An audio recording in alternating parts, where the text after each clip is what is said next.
Doris Buffett, the sister of billionaire Warren Buffett, is the subject of a new biography called Giving It All Away, the Doris Buffett story. Doris herself joined us on Morning Joe recently to talk about her mission to dole out millions of dollars.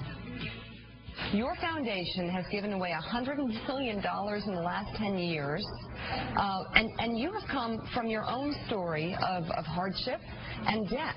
So this is personal to you? Very personal to me. Yeah. I'm just turning into the person I was always meant to be. I have the opportunity to do the things that really fit my nature and my interests, and I'm having a ball. For somebody 82, this is quite a statement, don't you think? I think it is. I think it is quite a statement. So when did you decide to give it all away? Oh, I always knew I would. When I came into this inheritance after going through all those bumpy times, this is what I wanted to do. So I was ready to go when my mother died and the inheritance started coming in, came in stages. And so, yeah, I was all set and I knew what I wanted to do. Doris, we live in a society that demonizes people in prison, and yet you've spent so much time working with people behind bars. How did you make that decision? Well, we had at one time, we had a whole passel of what we call sunbeams, and there were people all over the country from age 8 to 80 who would alert us to problems in their own area, and then we were able to act very quickly, and which all foundations don't do, and we do. So we had a sunbeam at Mercy College up the river from here, and she was doing some work at Sing Sing, and they had a problem because some of the men who were enrolled in a college program put on by Mercy College were being transferred to a medium security prison, which of course is everybody's fondest wish. But there was no educational program there, and they had written or gotten in touch with Governor Pataki at the time and everybody because they didn't want to leave Sing Sing. That is an unusual thing. Unusual. Yeah.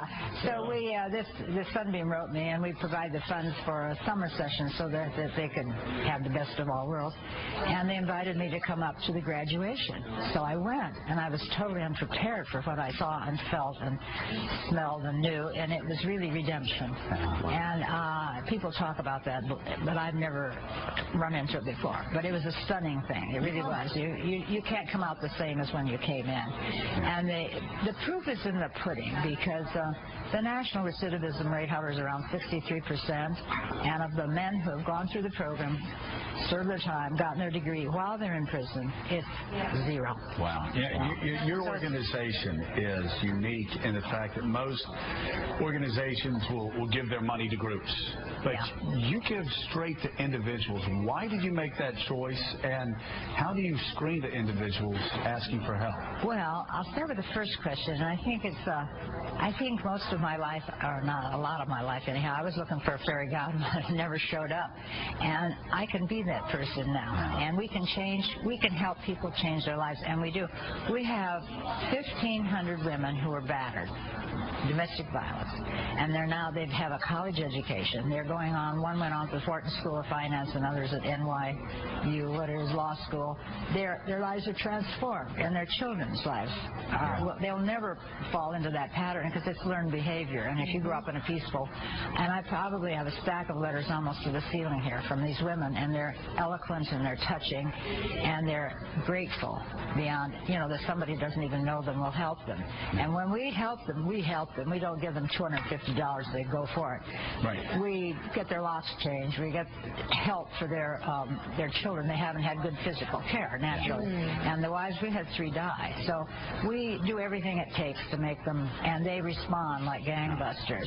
And they're like the prisoners in that they want to learn. You don't have to convince them. Yeah. They know it's their way out. It's the only way, unless they want to go back to the old way. So the professors for the prisons, I'm going back to that, they write me letters and say, well, somebody talked me into this, and I really didn't want to do it. And then, as a matter of fact, I even made the course harder for the people in the prison.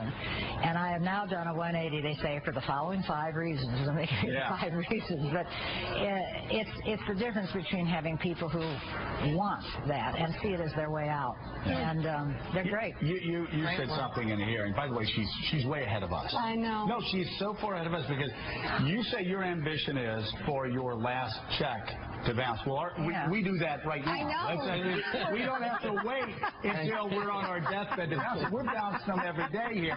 But it is such a unique perspective. And we had your younger brother, Warren Buffett, on with his son, and they were talking. And it always fascinates people that he still lives in the same house that he bought in the early 1960s. How has your interaction with him and everything else shaped not only the decisions he's made through the years, but the decisions that you've made through the years? Well, he's finally catching on. No, we have a wonderful relationship, better than it's ever been, because we're both involved in the same thing. And when he made that statement about the billionaires all, you know, you may have noticed, or maybe you didn't, but I did. He mentioned me as being, well, he's really nice about it, but he has said on many occasions that he feels that our father, whom we adored, would be prouder of me than of him. Why is that? Well, you have to ask him. I think just that he doesn't know anybody that spends the time on it like I do. I mean, I'll work easily 11, 12 hours a day. It's a highly personal thing. And everybody that works with me approaches it the same way. We're not some distant, living in some place that has 18-story atrium or something. We're at home. I'm in my bedroom with stuff all around. All over the floor. Isn't it nice that her brother is gracious to her? I think so. Would your brother be that gracious to you? My Either brother? one of them?